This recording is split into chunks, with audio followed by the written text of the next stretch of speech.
If you have ever done a live launch before, you know it can get a little crazy and stressful towards the end. But what does it look like to back your launch up 1, 2, 3 months before you launch and plan it out in a way that is not so stressful and maybe a little more sustainable for you and your team? Well, stick around because that is what we're talking about today. Hi, I'm Brittany McBean. I'm a launch strategist and copywriter, and I know a thing or two about launching. We have supported dozens and dozens of online business owners through multi-six-figure and million-dollar launches with launch strategy and copy. But I've also gone through quite a few launches in my own business, so I've experienced it firsthand. And if left up to my own devices and my ADHD, launching would be a crazy chaotic experience, but because I have worked with a team of experts and expert project managers, we have had pretty smooth launches around here. So I'm going to teach you everything I know about planning a launch months in advance. Okay, so if you're here, this might be like the third video you've watched, because when I was searching for how to plan a launch on YouTube, every single video was just about pre-launch content. They all had a title about how to plan a launch, and then when I clicked on it, it all was just teaching me how to plan pre-launch content, which sure is super valuable, but that is not how to plan a launch. And a lot of people have launched several times without having a really solid launch plan. And you might be here launching for the first time and just wanting to know how to do it without stressing yourself and burning yourself out. So I'm going to walk you through the steps you should take 3 months, 2 months, and 1 month before a launch so that by the time it is ready for that cart to open, everything is done and hopefully you are just ready to show up and serve your people and sell the hell out of your offer. Okay, whether you've launched before or you're launching for the first time, this timeline is going to be pretty similar. Yes, I know. If you're creating the copy and the offer and everything from scratch, of course there's going to be more work. But I never recommend creating a product before you sell it. It's not about pulling a bait and switch. It's simply about validating your offer and then co-creating it with the people who already said that they want and need it, so that you are making sure that the content inside your offer is actually the content that serves those people the most. So yes, we're going to create some of the foundational elements of that offer, but I'm going to encourage you not to create the entire program, all of the content before you actually launch. Okay, so I'm backing everything up about 12 weeks from your cart open date. Ideally, we'll say 15 weeks, but just for simplicity, let's just go 3 months, month 1, month 2, month 3, 12 weeks before your cart open date. So month 1, we're starting with, you guessed it, the foundations. If you're launching for the first time, we are going to define your offer. If you are relaunching, we're going to go back and optimize your offer from your last launch. So you need to know the name of your offer, an outline of your offer. It doesn't have to be created if this is a beta launch. The key deliverables, student access, timelines, dates. Is this run cohort style? Are there live coaching calls? What are the dates around those? Is this just like a DIY course? Do they have lifetime access? What are all those details? Are you including any bonuses? What is the price? What are the payment plans? What is the specific guarantee? And then do you have any upsells or downsells? How are we launching? Are we using a webinar? Are we using a challenge? Are we doing a 3-video sequence? Are we doing an email-only launch? What does your launch actually look like? I call this the mechanics of a launch. We do need to know just generally what needs to go on the calendar. What kind of launch are we having? Then we need to get some stuff on the calendar. When is your pre-launch? Are you doing a webinar? Are you doing a challenge? What are those dates? What date does your cart open? What date does your cart close? Are you doing bonuses throughout your launch? What are those bonus release dates? Do the bonuses go away? Do they just stack on top of each other? What are those details? When do the students have access to the course? When does the cohort start? All that jazz. And then we're going to set some launch goals. It's super easy to just say good, better, best goals, just so you know what you're working towards, and you can kind of have some benchmarks for where your launch ended up. The most simple way to do this is just think, okay, an average launch, an average funnel converts lead to sale 1% to 3%. So it's super simple to say good is a 1% conversion, better is a 2% conversion, best is a 3% conversion.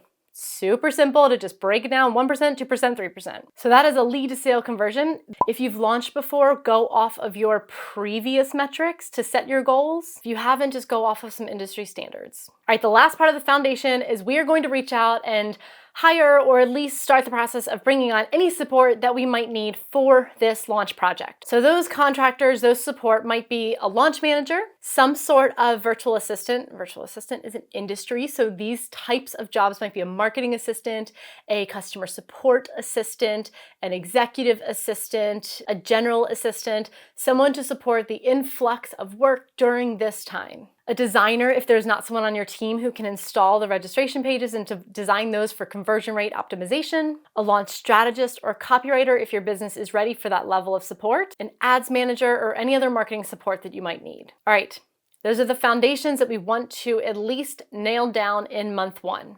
We're still in month 1, but we're moving on to marketing. In month 1, we are going to cover the research and the messaging strategy. We're also going to start writing the rough draft of some copy. So you're going to start your market research, even if you have already launched before. Look, it's 2023.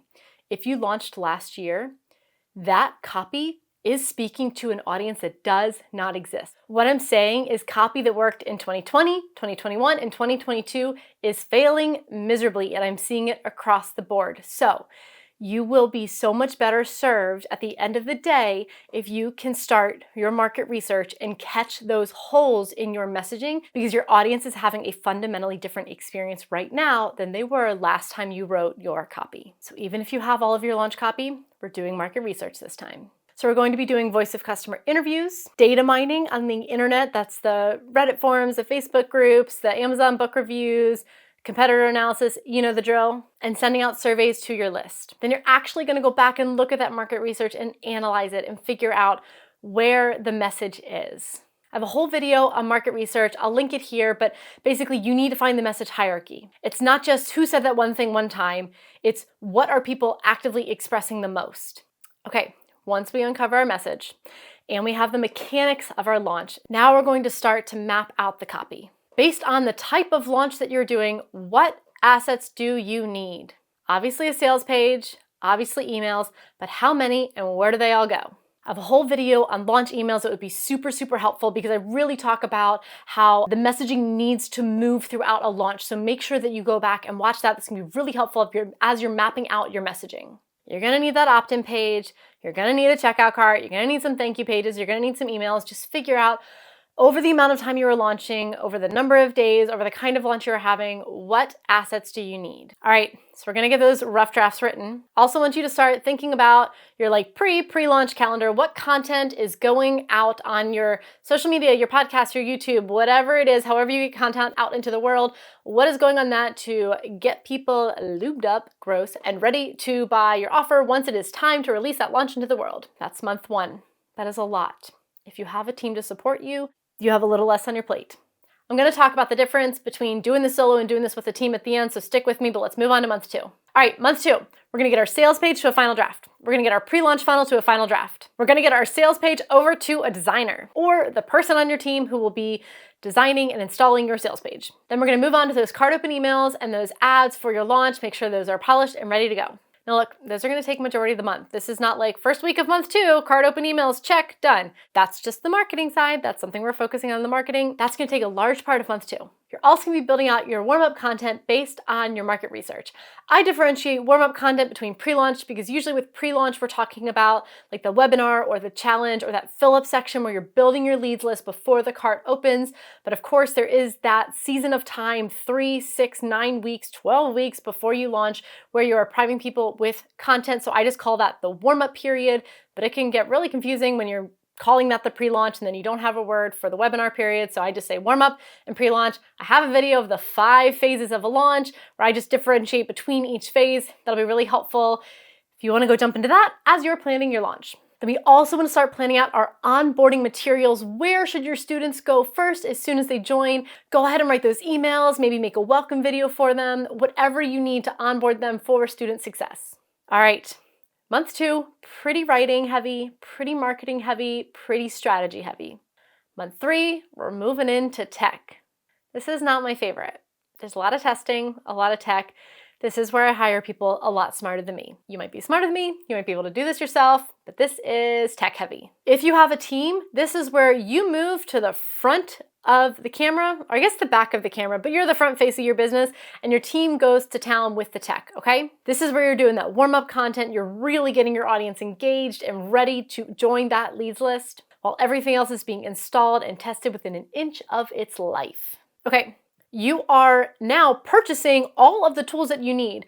Don't go buy Easy Webinar in month 1 when you're not going to use it until month 3. Get that 2 weeks before you do a webinar. Don't upgrade your Zoom in month 1. Upgrade your Zoom a week before you need it. You're going to install all of the tracking data that you need to get the analytics that you need if that's where you are in your business. If you're not ready for tracking data, that's fine. Early in month 3, I want you to be creating your webinar slides or whatever visuals you need for your launch event. You're going to be installing and designing and getting everything in the tech, the place where it's going to live. Emails installed in your email service provider, landing pages installed, all of the automation set up, all of the things.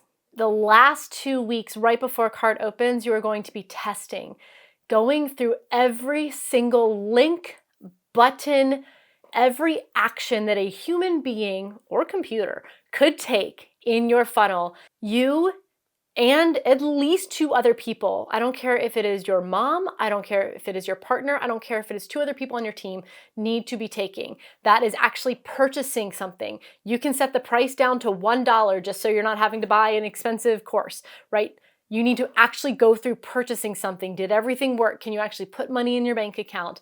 Did the Stripe account work? Did you actually get the onboarding emails? You need to click every link in your email. Did it go where it said it was supposed to go? Did all the sales page work? Are your landing pages actually out of testing mode? I've gone an entire cart open day with a checkout cart in testing mode.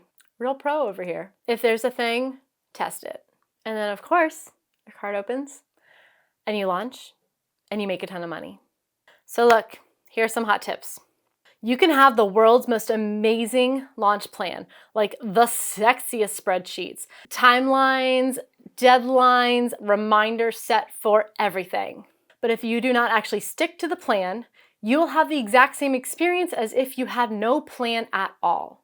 You need to hold yourself accountable to sticking to that plan, but you also need to hold the other people responsible for those tasks accountable. Of course, there's room for flexibility. Of course, there's room for moving things around, but you have to hit deadlines. So if you are outsourcing, and I do recommend you outsource when you can, hire experts and go for quality because quality matters. Focus on doing the things only you can do because guess what? If you're so burnt out from installing the sales page the night before or writing 83 pages worth of email copy, then you can't show up for your people the way you need to. So when you can, invest in experts so that you can show up as the expert for your people and you'll have a way more profitable launch when that happens. And if you're watching this and you're not yet ready to hire support and to hire experts, that is okay. But that means that you will not be having the kind of launch that you're watching other people have. And that is also okay. You can still make a lot of money, but you do need to adjust expectations. Please do not think that you're going to be going all out and having a huge launch without any support. It's not fair to you or the people you're trying to serve. Have a low-key launch. Have an email-only launch. Write your sales page in a Google Doc and just do a Zoom. Guess what? My very first beta launch, yes, I made a video about that too. I will leave it here. My entire sales page was in a Google Doc and I just did a Zoom presentation and I had an email list of like 500 people, I think. And I made $24,000. And no, I didn't have the analytics on the sales page. And no, I didn't have all the webinar stats. And there was a lot of things that were missing, but I made the money that I needed to make to kick off that program. And I got the social proof and I got the case studies and I created that program with that beta group and I validated the offer. And then I was able to hire experts the next time around. The moral of the story is plan your launch 3 months in advance. It is the beginning of June at the time of writing this, and this is when our clients are hiring us for their September and October launches. This is when we start writing those launches, not August. So start early.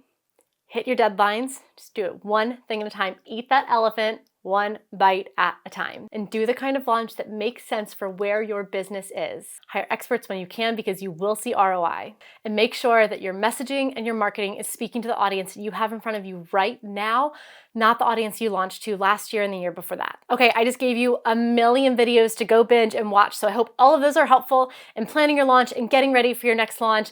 If you want to work together, if it would be helpful to have a copywriting expert support you in your launch, feel free to reach out. Just go to brittanyMcBean.com/contact. My team and I are experts in helping our clients beat those best goals. Good and better aren't even in our vocabulary. And I would love to chat with you to see what that would look like. All right, I'll see you in the next video.